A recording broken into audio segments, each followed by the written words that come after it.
Pernah tak dengar, kalau makan kolagen ni jadi, minta maaf lah ya saya sebut, gemuk.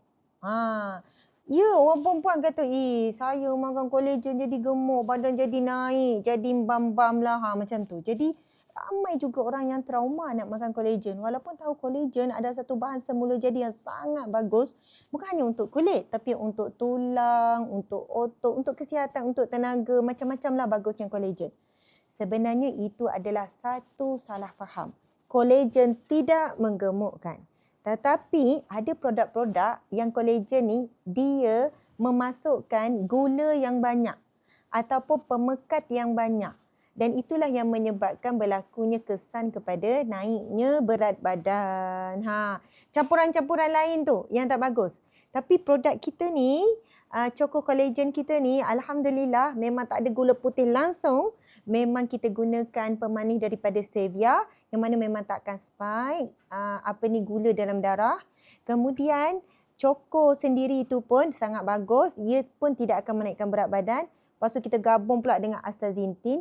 Lepas tu white tomato. Jadi semua bahan dalam ini tidak akan memberi kesan kepada naiknya berat badan ataupun kita mungkin bam-bam ke, mungkin bulat ke, tak. InsyaAllah. Bahkan anda akan dapati kalau saya sendiri waktu pagi, saya memang ambil satu sachet ni dan perut saya tu, perasan tak saya pagi-pagi saya ceramah kan, saya kuliah pagi tu, saya sebenarnya ambil satu cawan ni, satu sachet ni. Dan ia boleh bekalkan tenaga, saya boleh bercakap 2 jam tanpa saya rasa lapar ke, hypo ke.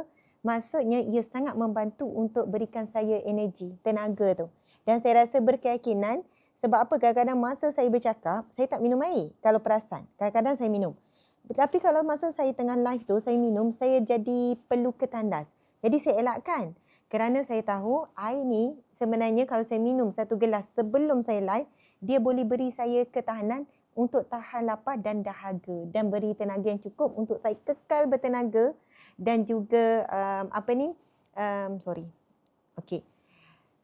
kerana saya yakin dengan 1 gelas Choco Collagen ni boleh bantu saya kekal bertenaga dalam tempoh yang lama walaupun saya belum makan apa-apa lagi pada waktu pagi tu.